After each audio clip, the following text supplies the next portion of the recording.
What's going on, everybody? This is the Educated Fan. My name is Brandon. I am joined here by your co-host, my best friend, Andrew Moore. How are you today, sir? Long journey back from the Mecca. Just got home from Indianapolis. Man, what a game. Started out where, man, I was thinking this was going to be a terrible day, and turns out it was a wonderful day. A roller coaster of emotions today in Indianapolis with the Colts beating the Bengals. We got a lot to talk about today, I think, for sure. Starting with Old Man Rivers bouncing back. We could talk about the defense. We could talk about a ton of things, but Jim Irsay tweeted this after the game. I didn't know this stat, but this is the largest Colts comeback in a home regular season game in the history of the Colts. They were down 21-0 and then just stormed back. So, Really? man, yeah. I guess we've got 21. two playoff comebacks higher than that. I don't know if either one of those games were at home. Was that Patriots comeback at home? No, that was in New England. Yeah, but that was it. The Patriots comeback was at home, but it wasn't 21 points. It was like 17 or 18. I thought it was 20 points. No. Well, still, even if it was 20 points, Colts came back from down 21 today. So I know, but you said regular season. That was a playoff game. I think it was. I don't know. Either way, doesn't matter. I did not know that either. A win's a win in the NFL, and the Colts head into the bye week with a little bit of momentum. So, but a lot to talk about today for sure. Glad to have witnessed it in person. You know, all the good stuff happens while I'm at work and when I'm actually working. I take an hour lunch on a Sunday. Typically don't take a lunch on a Sunday. Took my full hour, right, to watch the game. Took it right at 1. Nothing good happened in the first hour of that game. I'm telling you what, all the good stuff happened when I had to go back out to work. But that was a tough start. Sounds like you need a different job so you don't have to work on NFL Sundays. Some would say that. Some would say. My boss listens to the show. So, anywho, yeah, like you said, Colts bounce back after loss. Phillip Rivers bounces back in a pretty big way. After a real bad performance last week.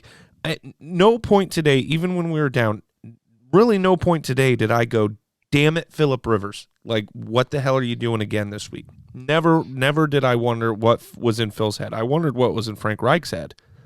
For maybe a little bit. And then we saw a little creativity in the backfield. Phillip Rivers getting spread out wide, and Trey Burton ran one in, right? Yeah, Trey Burton with that RPO. Things get a little funky. A little creativity from Frank Reich again this week. Phillip Rivers, man, what a hell of a bounce back. I mean, yes, it is the Bengals, but at the same time, if he doesn't perform well, we're talking about and just ripping him to shreds right now. At the same time, just what a way to respond after the terrible game last week. He was 29 of 44 for 371 yards, 3 touchdowns, and 1 interception. That's I think was his lone mistake of the day, was just that dumb throw deep to Zach Pascal deep in. To try to get us deep into the Bengals territory. I didn't even see that interception. Yeah, didn't end up costing us, but at the same time, man, Phil was surgical out there. He was dropping dimes all around the field. He was being aggressive. He was getting it to his playmakers. Marcus Johnson had a big game. Mm-hmm. The tight ends, Trey Burton scored twice. Jack Doyle, while he did fumble and started the kind of the roller coaster of the Bengals early in the game, comes back with that diving catch in the end zone. The play that stood out to me, though, was that touchdown to Zach Pascal. Phil was under duress, and he put it in the only spot that Zach Pascal could go up and get it. And Zach Pascal did this twisting turn in the end zone, which is a fantastic grab. Fantastic catch. But for all the talk about how Phillip Rivers is done, we talked about it. You can't get too high after a game. And yes, it was a great performance today, but you also can't get too low after a terrible performance like Cleveland. This is the Phillip Rivers we signed up for. You're going to have these days where he's absolutely incredible, just shredding a defense, and then you're going to have the games like Cleveland. That's Phillip Rivers. That's how he's been his entire career. If we're expecting to have Peyton Manning out there, I think we're just kidding ourselves, or even Andrew Luck. Philip Rivers played about as great as he could have today. He got us into the situations we needed to be. He should have had more yardage because of some terrible calls that happened on Cal to T.Y. Hilton. Man, these refs were awful. I mean, yeah, you're going to have bad calls every game, but man, it seemed like every other play was just a terrible, terrible call. And from where I was sitting, there was the two refs over on the Bengals sideline, especially. The one, I know we're getting off track here to talk about Philip Rivers, but the slam, the one penalty on Rock Yassin, that was terrible. The offensive pass interference call on Zach Pascal on a linebacker that was in a zone and wasn't even near T.Y. Hilton, terrible call. The no call on T.Y. Hilton, getting twisted around, calls. Literally hand around the shoulder, twisted T.Y.'s body around on a quick slant. Multiple no calls on T.Y. Hilton. So that's why, the box score is going to show that T.Y. had maybe like one catch or something. Well, that begs the question, does the league hate T.Y. Hilton? Good chance. Seems like it. But, I mean, what can you say? Philip Rivers, great day. After the game, he was talking to the Indy media, and he said, this week I read what you guys were writing about me. And he said, boy, that was an interesting response, huh? He said, shoot, you guys are pretty dang honest. And they were. I mean, they were ripping him to shreds. And this guy, we talked about it. I said, this guy's going to be pumped. He's going to be fueled to come out here. And sure enough, it didn't start out fast. But once, even though the Bengals were up 21-0, Phil said the team didn't panic. And after that, the offense just got cooking. He was giving it to the playmakers. Jonathan Taylor, he broke out a couple big runs today. Mm-hmm. It was for, I think, 21 and 17. That was about tied for his longest play of the year. Yeah. So he has, and I think Jonathan Taylor had about, rushing wise, he had about 60 altogether if you include his receiving yards. I think about 115 yards of the day. It's pretty good day. Pretty good day for the rookie running back. So. But, I mean, if this is how Philip Rivers is going to perform the rest of the year, I mean, sign me the hell up. I know, again, only 1 week. We don't want to get too high. We don't want to get too low. But what a hell of a way to respond. And hopefully this kind of kicks the Colts offense into gear. We can start seeing more and more performances like this consistently once we return from the bye. Yeah, and I hope we do because, I mean, 3 touchdowns, that's 1 touchdown more than the last 2 weeks combined. That's the way that we started bad. I mean, it was ugly at first. Couldn't keep the offense on the field. The defense was just getting pushed around. I mean, they looked weak as hell. Like you're talking about, can't get too high, can't get too low. I'm not getting too high because I felt like we never should have been in the position we were.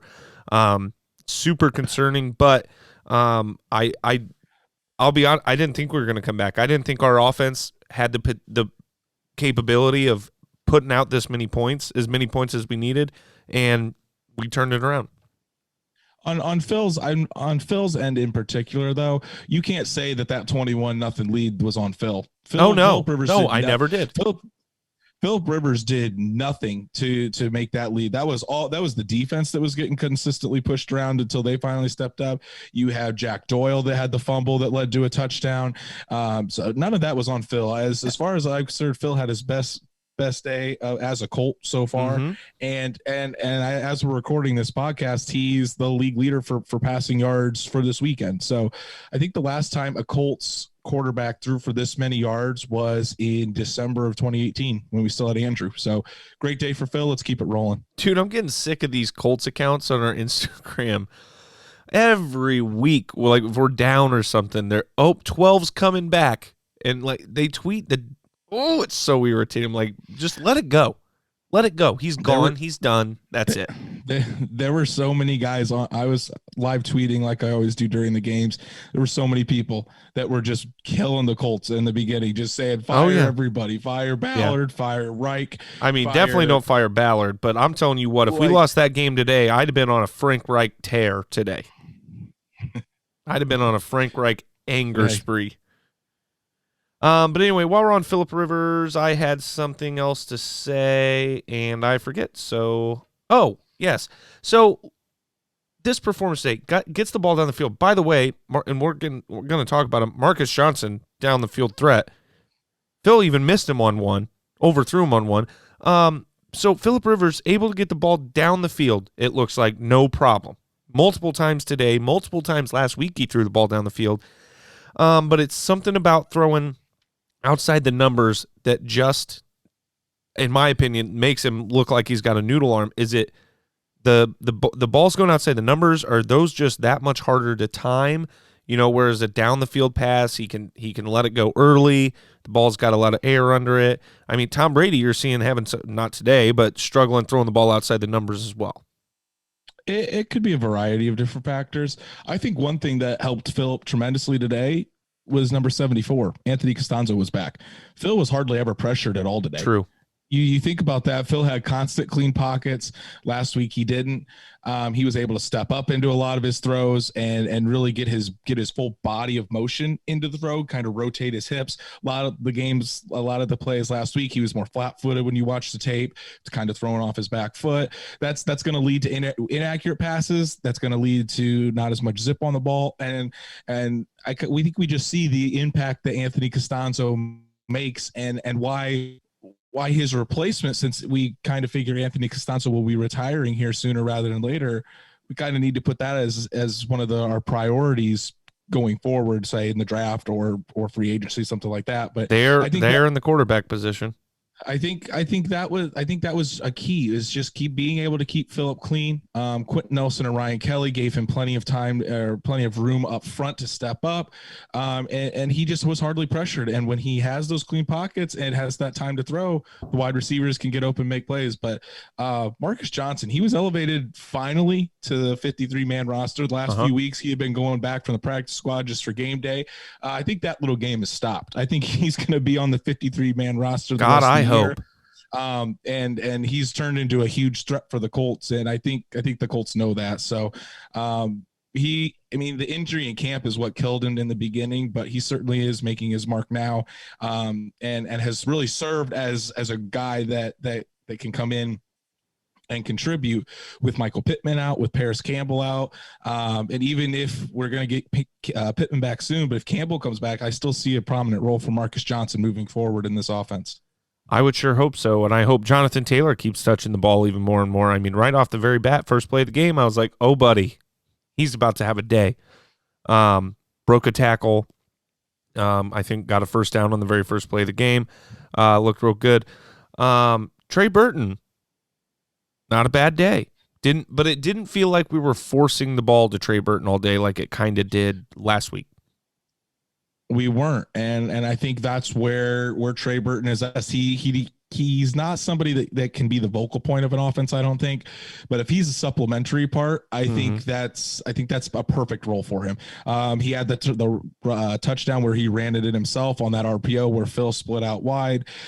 He caught another great touchdown along the back of the end zone where Phil placed it on a rope to him. And he made some good plays on third down. So Trey Burton, I think he's starting to get established in this offense. He's been healthy for a couple weeks. He's starting to get that timing during the game speed with Phillip Rivers, and you're starting to see him produce a little bit more each week. Yeah, for sure. I saw him go down at one point. Never mind, I'm not going to say that, but I saw him go down at one point. And I was like, oh God, you're kidding, right? Trey Burton's down. And then I heard Frank say notable injuries today. So I assume that was just a temporary thing. He's good. He did come back into the game. So as far as we know, as of now, Trey Burton looks like he either just maybe twisted something, had a cramp, but he did come back into the game, and Frank said no injuries, so they're healthy going into the bye. Good news. Hey, something we've really been struggling with this year, red zone efficiency and third down. Red zone, we were 4 for 4, third down, 7 of 11, 60%. Hello. Finally. That's really what fueled the comeback. I mean, imagine if we were getting down in the red zone on this comeback and having to settle. We were having Hot Rod kick field goals. I mean, we love the guy. We say this every week. We love Hot Rod. We want touchdowns instead of field goals. How long was that field goal he did get? 40-something. I think 40 yards. I mean, right down the middle. So he was perfect again. Rigoberto Sanchez, beautiful punts, knocking him down and drilling him at the 2-yard line. Special teams in general was again great, but But back to the red zone efficiency as well as third down. I mean, the 4 for 4, that's what got us back to the game. That's 28 points instead of 12. That's the difference right there. And then on third down, we were able to continue to have those drives sustained because of the clutch plays on third down by Trey Burton, by Jonathan Taylor, by Marcus Johnson, the three guys we mentioned before. So it's the Colts offense had a great day. Now it's, can we sustain this after the bye? Can we continue to score touchdowns in the red zone? Can we continue to convert on third down? We know the Colts offense is capable of it. Now let's get it on a consistent basis, especially since after the bye week, our opponents are going to get a hell of a lot tougher. So it'll be interesting to see. Yeah, for the first game after the bye week. Okay, but then we have a November with Baltimore, Tennessee twice, and Green Bay. So yeah, and I'll tell you what. Today doesn't look like it, but Green Bay's not a team you want to play. Baltimore sure as hell not a team you want to play. Did you say Tennessee? Tampa Bay? No, Tennessee. I was like, we don't play Tennessee. Tampa Bay. No. But, Tennessee, I don't want to play them either. Derrick Henry, holy shit, we'll talk about that later. But anyways, I mean, it's a good start. We know this Colts offense can do it. Now, once we start playing stiffer competition, can we get this consistently? And if we do, we're going to see a lot more W's in that column. Number 1 overall defense in the league sure did look like the number 32 overall defense in the league to start the game. 21-0. Mostly, you can pin most of that on the defense. I mentioned earlier, I mean, just pushed around in that first quarter. What was it, the second or the third touchdown? I think it was the second one. I mean, they moved the entire defensive line with 3 people, it felt like. It was that third one where Joe Mixon got the ball around the 8-yard line, and the entire offensive line just moved that Colts defensive line all the way back into the end zone, and Mixon ended up scoring. So yeah. I tweeted out from the podcast account that this Bengals O-line is making the Colts D-line look like a high school team. And it was in the first half, just absolutely being dominated on that side of the ball. That play was one that makes you go, hello? Yeah. And thank God they turned it around, because the Colts ended on a 31-6 run. That Colts defense came to play. Now, after that third touchdown, I don't know if it was shown on TV, but you could see it in the game. Darius Leonard, not playing today, out with a groin injury, rallies the entire defense, and from that point forward, that's when it started to happen, and the Colts only gave up 6 points the rest of the way. One thing that is encouraging, now obviously the start wasn't. We can all agree, terrible football. But one thing that is encouraging is this Colts defense is solid in the second half of games. That the past 2 weeks now, the first half hasn't been good, but this defense in the second half of both those games has only given up 6 points to each team. Now, do you remember in the Chuck Pagano era where it seemed like every second half we'd give up these leads and it seemed like we made no adjustments? Right. Matt Eberflus is making those adjustments needed to win football games on the defensive side of the ball. That's good coach. And it shows. That's a good observation. And it shows. It obviously shows that this Colts team isn't afraid to make those adjustments and knows when they're not getting the job done. And it shows that the Colts have the caliber of players that when those right adjustments are made, they could become a lockdown defense again if they don't start off right. So that's at least encouraging. Again, it's the Bengals. Now, Joe Burrow, he did have a pretty good game. He was slinging it around out there. But at the same time, the Colts defense came up and made plays when they needed to. And let's just talk about him. DeForest Buckner had a huge game. I think he had 4 quarterback hits. He had a sack. He had a couple tackles for loss. Bobby Okereke, if he doesn't have that club on his hand from surgery, he gets a pick of Joe Burrow and probably takes it back to 6. He did get fooled early in the game, though. One of the, I can't remember if it was a touchdown or a ball to Tyler Boyd that got us close, but he got a little fooled by a guy up the middle early in the game. But yes, definitely turned it around. And then Julian Blackmon, you got to put this kid in the conversation for Defensive Rookie of the Year. Have to. This kid comes out and seals the game with the pick, just comes out of nowhere, just streaking across the middle, picks it off. The dude's a playmaker. I saw a stat on Twitter. I should have wrote it down, but I'm going to try to remember it. So I guess in 36 career games for Malik Hooker, he has 11 pass. Ooh. Voice just cracked there. Sorry. I'm losing my voice because of all the screaming I did at the Colts game. Andrew, were you at the Colts game? Yeah. Do I need to say it again? Are you a season ticket holder? I may be a season ticket holder. Okay. I just want to make sure the audience knew. I don't think you knew that, but I am a season ticket holder. Okay.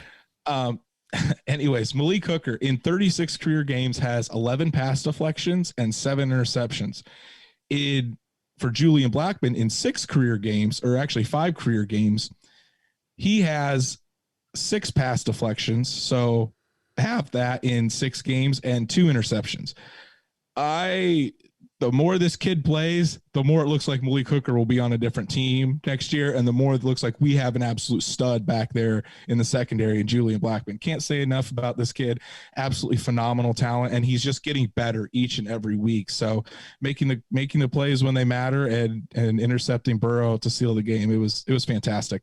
Yeah, Malik Hooker's got to be watching these games, just knowing for sure there's no way he's making the money he wants to from the Colts. If sticking around at all. But yeah, Blackmon, I mean, he just there's no other way to describe him. Playmaker. And Ballard got him in the 3rd round. Ballard is stealing these guys in the 3rd round. Bobby Okereke, 3rd round pick. Julian Blackmon, Grover Stewart. He was like a 4th or 5th round pick, and he's been dominant in his spot on the D line. Kari Willis sometimes he flies around out there and makes some hits that you think it's Bob Sanders. I mean, I'm not putting him on that level, but you get what I'm saying. Chris Ballard has been dominating these drafts in the 3rd and 4th round, and we're seeing stars come out of there. So, I mean, give credit to him for finding Julian Blackmon and having and the scouts on the Colts scouting staff for having the confidence in him that he come back. So, we got a lot of young guys on this defense, and they're proven to be studs and future stars.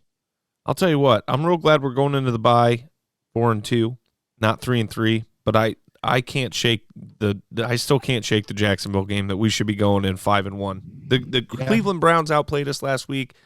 The Jacksonville Jaguars did not. Oh yeah, that should have been a win.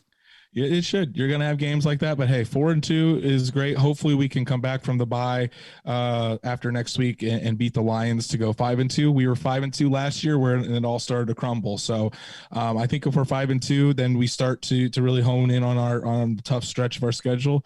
We'll be in pretty good shape, but I want to say this, the next home game is against the Ravens. Let's get Lucas Oil Stadium full of Colts fans this time. I mean, because today half the stadium was Bengals fans. All right, so hold on though. Answer this: do you know is Cincinnati letting people into the stadium? Into their home stadium? Right. Yeah, they had 6,000 fans. I was going to say, because if not, that would make a lot of sense as to why there are so many Bengal fans in Lucas Oil today.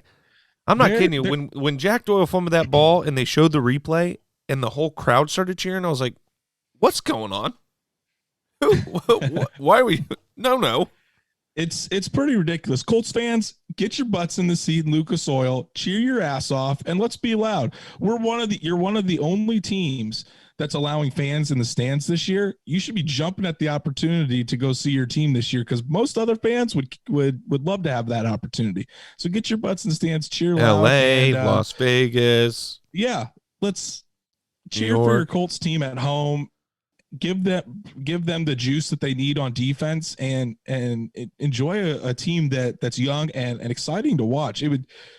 I just watched the biggest home comeback in regular season history today, and you could have been there too. I couldn't have. Come to Lucas Oil Stadium. Dude, real You'll quick. Be at that Ravens game though. How hilarious is the fact that there's a kicker in the NFL whose last name is Slowman? Who does he play for? The Rams, Slowman. He's a kicker. Oh. Hilarious. Anyway, moving on. Injuries, none. Love that. Hopefully after the bye, Play the applause. Play the applause. Play the applause. No injuries today. Let's not jinx it, okay? We'll wake up tomorrow and never mind. Darius Leonard, Michael Pittman Jr., Kamoko Toure could all return after the bye. You love to hear it. Darius Leonard was very close to playing. I would say Darius Leonard's a lock. Michael Pittman Jr., yesterday from his Twitter account said that he ran for the first time at full speed on turf. So he's very close to being back as well. And Kamoka Ture, now he's probably the iffy one. He's eligible to return off the PUP list when we come back from our bye. Will he play right away? We'll see, but it does look like he's very, very close, and that gives another speed rusher to the defensive line. So if getting all three of those back, huge boost to this Colts team. All will play prominent roles, obviously. And the defense is just different with Darius Leonard out there. It really is. And Pittman will add another weapon to Rivers. So great news on the injury front there. Speaking of Darius, and I don't want to look over Detroit, and I'm not looking over Detroit, but it's hard not to think about the game against the Ravens and how Lamar Jackson, I mean, these defenses are basically, they have to leave it up to their linebacking position to go after Lamar Jackson. That's got to make Darius Leonard so excited about that challenge. Oh, yeah, because he's going to be juiced. Because most linebacking cores can't handle it, and we know that. So I think ours might be fast enough to really, prove to have an exciting game. And I think he wants to have that challenge because he knows that everybody thinks that Lamar's going to run all over this Colts defense, and Darius Leonard will take that as a personal challenge. So it's going to be an exciting game watching him go up against the league MVP. Right. So this week, a bit of a Colts scare. We closed our facility Friday morning after multiple positive COVID-19 tests, but all were determined to be false positives, and the team was able to reopen the facility Friday afternoon. I mean, that's about the good news is you could get with that situation. So not fun news to wake up to. Not good news to wake up to, but Frank Reich talked about it. Him and Chris Ballard talked early Friday morning when they got the news. Ballard handled all the stuff with communicating with the league and everything, and Reich handled all the stuff with the coaches, making sure everybody was good to go for their work from home that day. And he said it was a pretty smooth transition, and I'm sure being able to work virtually through the off season definitely helped that. They already kind of knew what to expect there. It definitely was a little bit of a scare, but I mean, we knew this Colts team was taking everything very serious. That's why it was a little bit kind of shocking to me, but hey, anyone can get infected by the disease, even if you are taking it seriously. So, but hey, it was great to see that they were all false positives. We keep it moving and led to a win today. Colts activate defensive tackle Sheldon Day from IR, sign wide receiver Marcus Johnson to the 53-man roster, and waive defensive tackle Eli Ankou and release safety Ibrahim Campbell. Just some Marcus Johnson, little roster moves. Marcus Johnson making another huge impact. So we already talked about he's going to be a mainstay on the roster for the rest of the year. Absolutely. So that's it for the game this week. Colts win. Again, not too high. It was just the Bengals. Let's not forget it was just the Bengals. Be glad we got the win going into the bye, and be happy to be 4-2.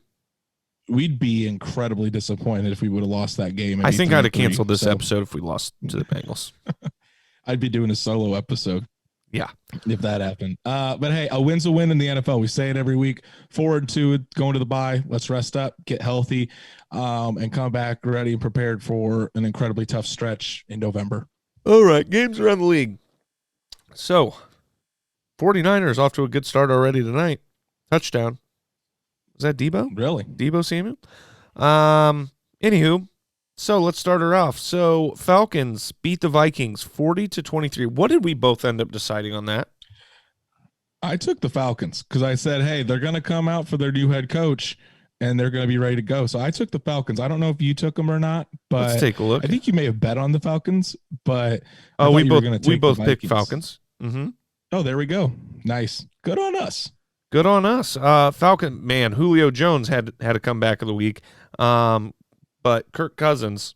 You like that? You like that? Did not like that one bit. So moving along, Bears 23, Panthers 16. Chalk that one up to Brandon. Takes a lead early in the week. I can't stand the Carolina Panthers. Every time I pick them, they lose, and when I don't pick them, they win. You don't know when to pick them. I told you my reason. I said the Bears defense is better than this impressive Panthers offense. Andrew, listen to Brandon. Steelers did not play games. I was kind of worried about this game after the Browns had such a big game. And the Steelers, although they were undefeated, they've not been impressive in any of their performances until this week. Boy, 38-7 Steelers. Look good. Shocker of the week here. The Colts. Well, I think if the Colts would have played a full game against Cleveland, we could have had that potential. Yeah. But we decided to basically just shit the bed all throughout that game. So right. Broncos shocked the Patriots 18-12. It ruined my parlay. You and me both, pal. Imagine how I'm feeling today. Drew Lock almost gave it away though. So it was on the Broncos almost gave it back to the Patriots, but gave me good for them. Drew Lock comes back and they get a dub. Yep. Lions 34, Jaguars 16. I think we both picked that one too, right? We are the only team Lions. We're the only team to lose to the Jags. And I think that doesn't feel good to say. We're the only team that hasn't scored over 30 points against the Jags. Don't like that either. Man. Titans beat the Texans 42-36. Tough day for No. Man, buddy, you picked the Texans. I did pick the Texans. That was a tough pick. There's another two. There's two, baby. Yeah. I was hoping Justin was going to pull it off. I didn't expect Derrick Henry to run for 264 yards, but man, I think if the Texans would have gotten the ball at the start of overtime instead of the Titans, because you saw Deshaun Watson, he was pissed. I think if the Texans would have gotten it, he may have gotten a touchdown. They may have won the game, but I mean, the Texans played a lot better than I think a lot of people thought they would. So yeah, it was a closer game than I expected. Giants, Washington. Oh my goodness. What a worthless finish. Did you see the end of that game? I did not. Washington goes down, scores a touchdown, decides, let's go for two and try to win right now instead of going into overtime, even though we have all the momentum. Oh no! Josh Allen Kyle Allen took a sack. You know what? No, I think he did toss the ball out last second, but he might as well have taken a sack. That ruined some parlays. And this next one. Hold on. Listen to this. So if the Giants would have beat the Cowboys last weekend, if they would have held on, the Giants after today would be in sole possession of first place in the NFC East. Well, they're probably tied right now. Is it a 4-way tie? It might be a 4-way tie. If Dallas doesn't win, it will be. Oh my God. Jeez. What a dumpster fire that division. That's hilarious. Dude, I hate things like people saying that NFC least, but boy, they're sticking to that name. Ravens do not cover against the Eagles. They allow some garbage points, and the frickin' Eagles go for two, don't quite get it. Ravens win 30-28. I saw that the line was like 9.5, and I was like, man, I got in at 7.5. Really? I got it at 9.5, and I still took the money line. I was like, nah, that ain't worth it. Yeah, I was pissed. That one was a super boost. Damn it. Dolphins beat the Jets handily. I can't even believe the Jets scored 10 points. That must have been garbage points in the end. No, that was my fat fingers. Two got on the field today. Two did. The Jets scored 0. That was my fat fingers. By the way, back it up. Oh, did they score 0? Okay. Titans, by the way. Derrick Henry, 212 yards on 22 carries and 56 receiving yards. He averaged almost 10 yards a carry. Mm-hmm. I can't even remember how many touchdowns he scored, but in PPR, he got like 40-something points. So the Colts play the Titans twice in 17 days in November. Those games are going to decide the division. I can almost guarantee those two games will decide the division because it's between the Titans and the Colts now. So Colts are probably going to have to play their best ball of the season against the Titans those 2 weeks. Buccaneers beat the Packers. Aaron Rodgers let me down.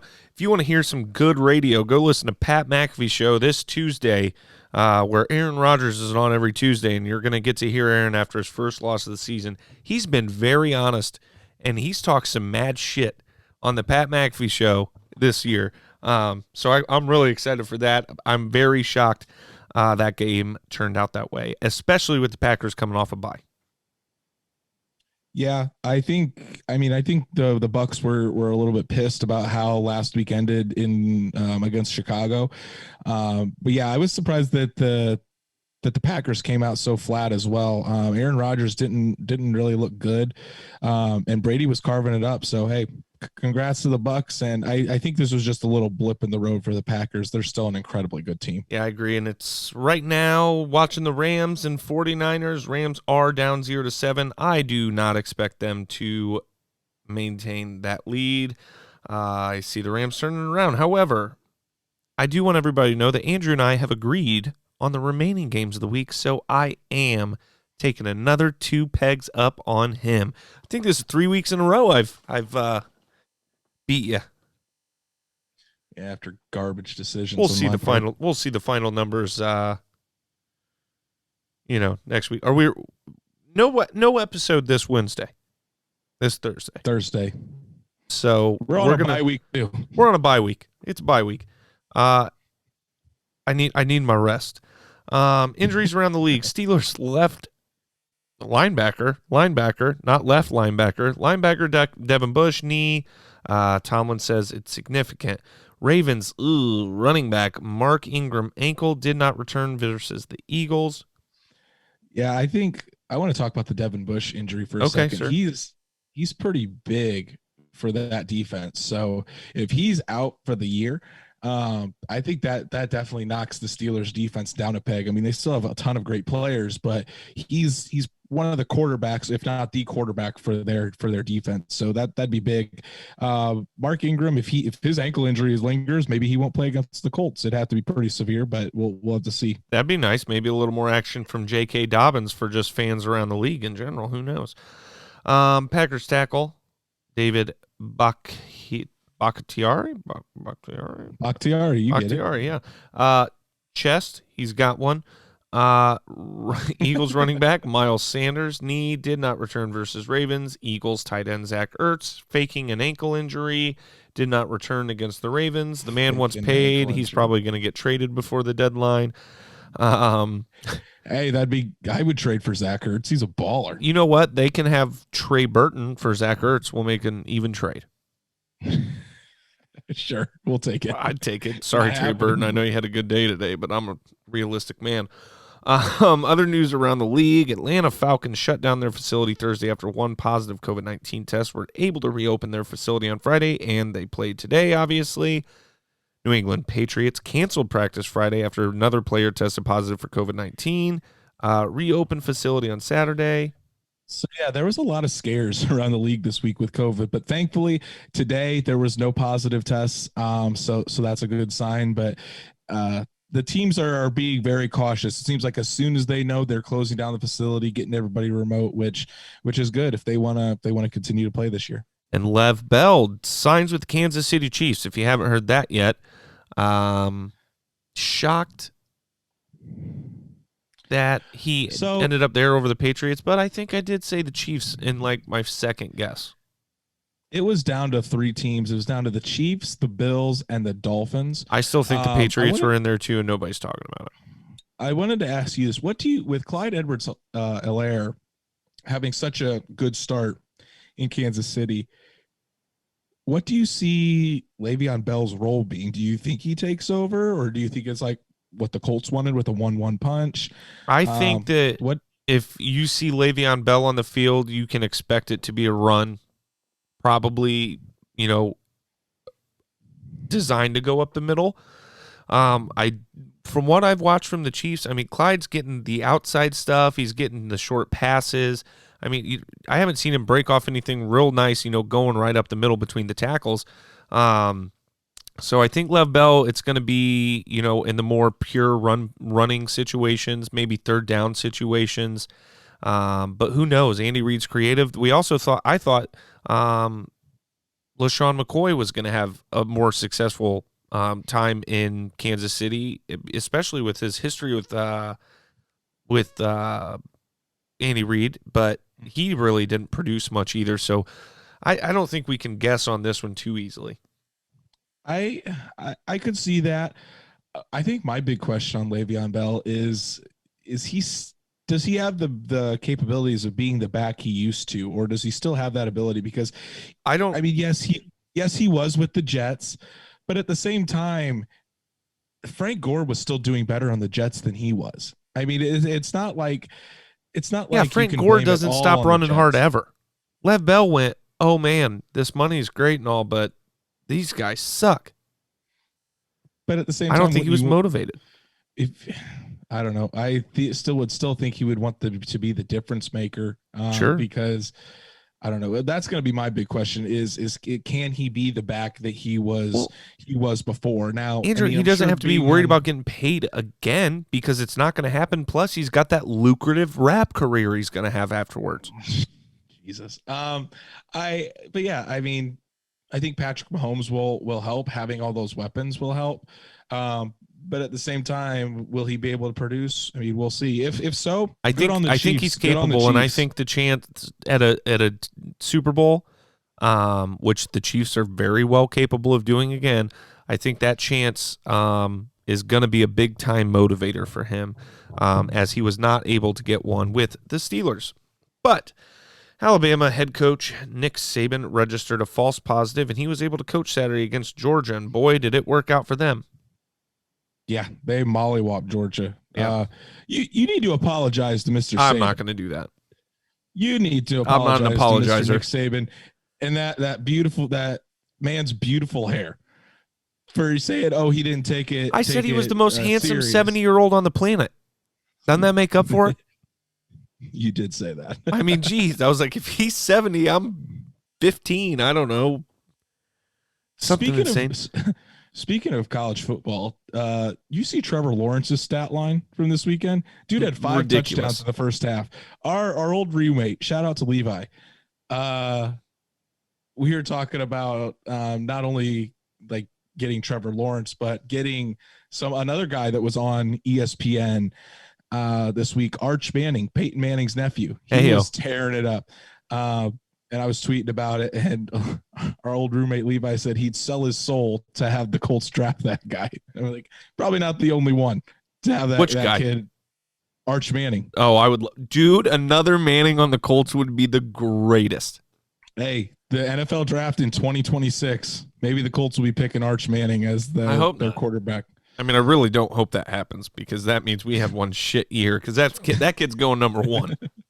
That means losing and not finding our long-term quarterback for 6 more years if that happens. Yeah, Chris Ballard's gone. I don't like any of that. All right. Andrew, your Colts player of the game this week. Old man Rivers. Phillip Rivers, man. What a bounce back performance. Great job by Phillip Rivers. We already went through the stats. Let's go through them again. 29 for 44, 371 yards, 3 touchdowns, the 1 interception. Just absolutely surgical, getting up and down the field, getting it to Marcus Johnson, getting it to the tight ends and Trey Burton, Jack Doyle, making some big plays to Zach Pascal, the running backs. Phillip Rivers responded in incredible fashion today after his week last week, and let's keep building on it, Phil. Let's keep this going throughout the rest of the year. Prove those haters wrong. You don't have to be MVP Phil every week, but hey, let's keep this going. Let's keep this going, man. Strong case for Marcus Johnson. Marcus Johnson's up there. He had I think 5 catches, or maybe it was 8 catches. You get it, for over 100 yards. Julian Blackmon with the game-sealing interception. DeForest Buckner had a pretty good stat line. So there you go. There's all your honorable mentions that you always give me crap about. Yeah, you're usually list of 17 players. That's it this week, guys. As we said before, we have a bye week this week with the Colts. We will post our picks on Instagram still. We will have an episode next Sunday released on Monday to recap the games and maybe a quick runoff of, the standings around the league and a little review on the Colts season thus far. But please go follow us at The Educated Fan. That's at TheHeeducatedFan on Instagram, Twitter, Facebook, YouTube. Hey, we had quite a few new followers on Twitter this week. So if you're listening for the first time, welcome. Welcome. Interact with us on all our social media platforms. We'd love to discuss the Colts with you and see what your thoughts are on any of the players or on the season. So, yeah, let's spread the word. Let's get more followers. Let's get more listeners. Subscribe, rate, review on Apple. It's a good time. I've got a contest next week. I'll announce the contest at the end of the episode next week. Ooh, there we go. We've got a contest for a little social media engagement. But until next week, we love you guys. Go Colts. Go Colts. Peace.